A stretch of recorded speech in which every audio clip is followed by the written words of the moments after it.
On n'a pas l'impression, je pense, de faire un job là, de 8 à 5 normal, qu'on nous paye pour nous amuser. Là.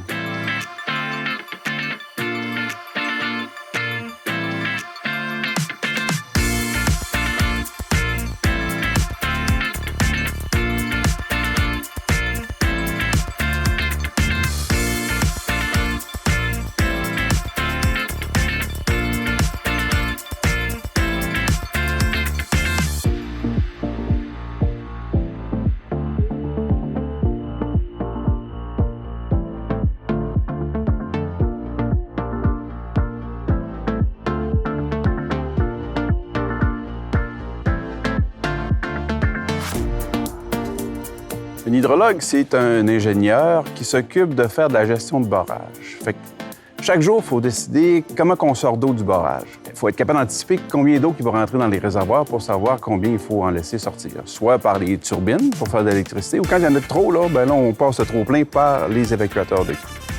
C'est un immense territoire, ça a 73 800 km². C'est plus de 150 fois la grandeur de l'île de Montréal. La capacité moyenne de production, ça correspond à peu près 90 du besoin énergétique là, des alumineries dans la région. Ce qui est produit en moyenne par les centrales d'énergie électrique pourrait alimenter 1 million de foyers là, au Québec. Et ce qui fait la beauté de notre métier, là, c'est que on transforme de l'eau que Mère Nature nous envoie en mégawatts, mais on ne sait pas combien qu'on va avoir d'eau. Fait que c'est vraiment un métier qui comporte un gros volet de gestion d'incertitude. C'est sûr que s'il y avait une arrivée d'eau constante dans nos réservoirs, on n'aurait pas besoin d'un hydrologue. Je veux dire, c'est comme une usine qui a besoin de matières premières. On en commande quelques vannes, puis on fait notre processus avec ça. Mais nous autres, il faut anticiper ce que la nature va nous donner. À chaque crue, je suis encore excité de voir quel genre qu'on va avoir. C'est tellement vaste que si on essaie de contrôler puis de voir ce qui rentre dans chaque petit cours d'eau, on va perdre l'essence de où est-ce qu'on s'en va. Tandis qu'il faut avoir une bonne vision globale, estimer ce qui rentre par rapport aux grandes rivières, puis faire nos projections pour être capable d'opérer puis prendre des décisions qui sont cohérentes. Pas hésiter à se remettre en question, à consulter nos collègues, puis à être à l'affût du moindre signal qui pourrait nous donner un petit indicateur sur est-ce qu'il faut changer de consigne d'opération ou non, ouvrir les vannes évacuatrices ou non. Tout est en place pour garantir la sécurité du public, qui est notre directive numéro 1. Le lac Saint-Jean, écoute, il y a 5000 résidents directement alentour, puis il y a plusieurs municipalités. Fait que, puis c'est un milieu de vie, là. Fait qu'il faut être capable d'expliquer aux gens qu'est-ce qui se passe. Puis moi, j'avoue que c'est un volet de mon travail là, que j'ai adoré. Expliquer aux gens qu'est-ce qui se passe, vulgariser les trucs techniques pour se dire, bon, voici ce qu'on fait, puis voici vers où on s'en va. J'ai l'âge pour avoir vécu le déluge de 96. Je me rappelle d'avoir parlé au météorologue le vendredi, puis on disait on s'attendait à 60 mm. Puis en cours de soirée, les gens du centre de conduite du réseau m'appellent en disant ton 60 mm il est tombé, puis il pleut encore.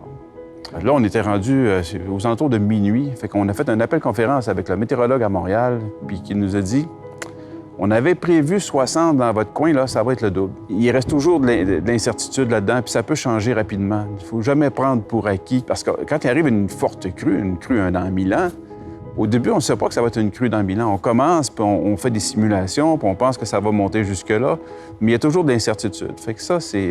Il faut toujours être à l'affût, puis toujours peut-être arrondir du côté sécuritaire. C'est toujours bien de prévoir le pire, puis d'espérer pour le meilleur.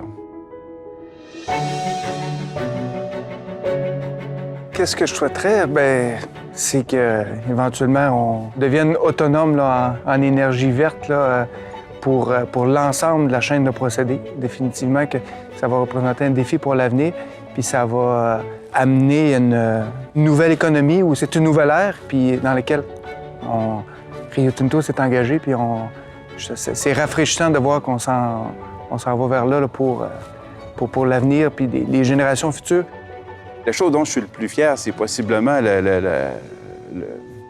la force de l'équipe de ressources hydriques qu'on a montée avec le temps.